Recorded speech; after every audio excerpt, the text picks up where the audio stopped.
Alright guys, welcome back to another UFC video. Today we're going to go over Fight Night 254, Vettori versus Dolidze. Man, this was a good card. There was a lot of finishes, bunch of KOs, submissions. Super fun event to watch. But yeah, let's get straight into the first fight. We got Munici Dubin versus Carly Judice. I was saying it wrong. This went the complete opposite I thought it was going to go. Dubin got outclassed here. First round, high kick from Judice, knocked the heck out of her. I had Dubin winning here, and I got it wrong. Yeah, so we started off the night pretty bad with the loss straight away. Judice looked really good though. She got that victory that she was looking for. And on the other hand, she got clipped with that high kick. Very well placed, really beautiful. Dubin is still young. It's kind of a tough loss, but she can definitely come back and she can get her next fight for sure. Perfect. And then just moving on to our second fight. I actually didn't do a prediction on this one because I had no idea who to go for here. But man, Priscilla came out and threw hands. She got a KO in the first round. Oh man, it was a beautiful uppercut. Just like the one that Gaethje got against Fiziev last week. Nunes looked all right. She did have 31 significant strikes out of 67.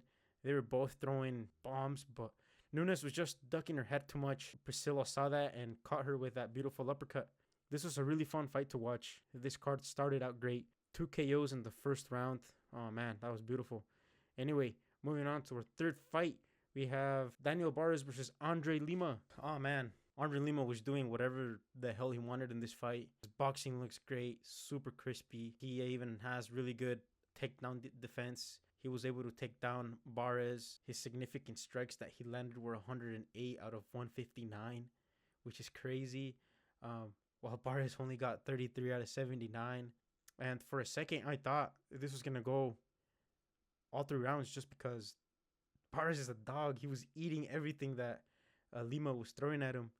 But Lima decided to go on the ground and show Barres that he could do the same thing on the feet, on the ground as well.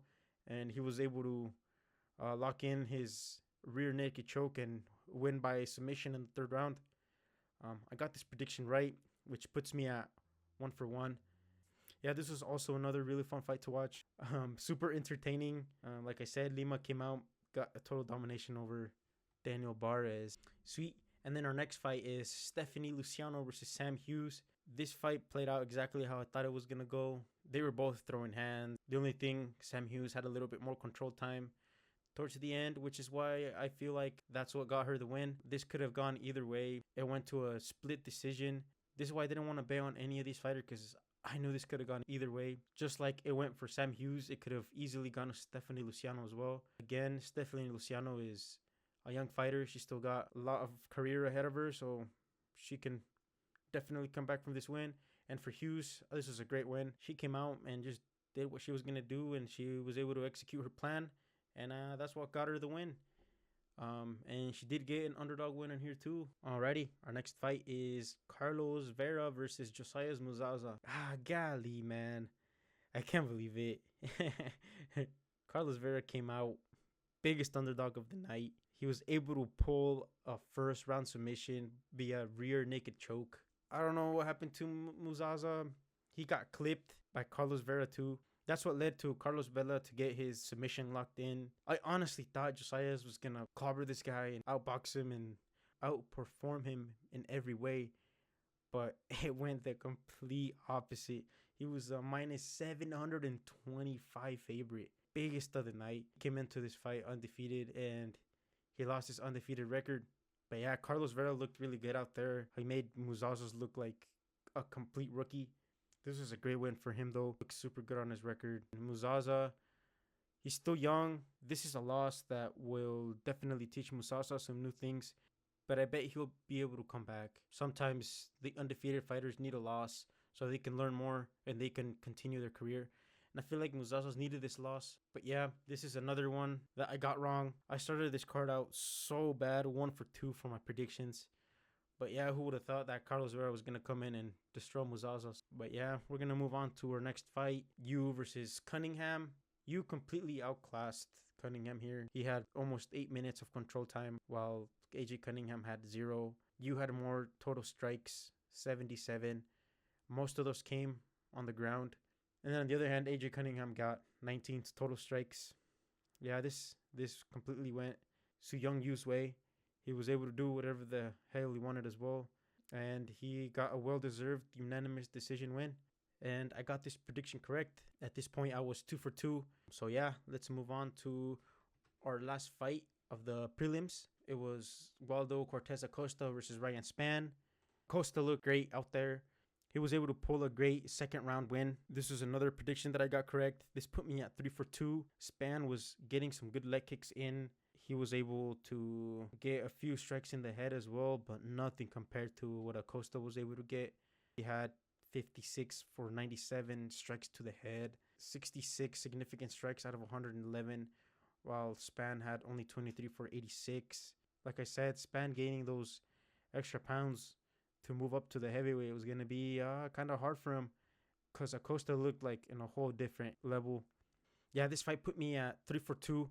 This is kind of where I started picking up my predictions. Just like the next fight, Choi versus Gallegos. Oh, dude, Kevin Gallegos. What can I say about this kid? He looked great out there. He completely outclassed Choi. First round KO was amazing. This is really fun to watch. I feel bad for Choi, but Kevin Gallegos he's just too good. He's going to be a great fighter in the featherweight. I feel like he can get pretty far. He deserves a fighter in the rankings next. He called out Gene Silva, but I don't think that fight should happen right now. I feel like Kevin Gallegos should work his way up. Other fighters in the ranks. But yeah, this prediction, I got it correct too.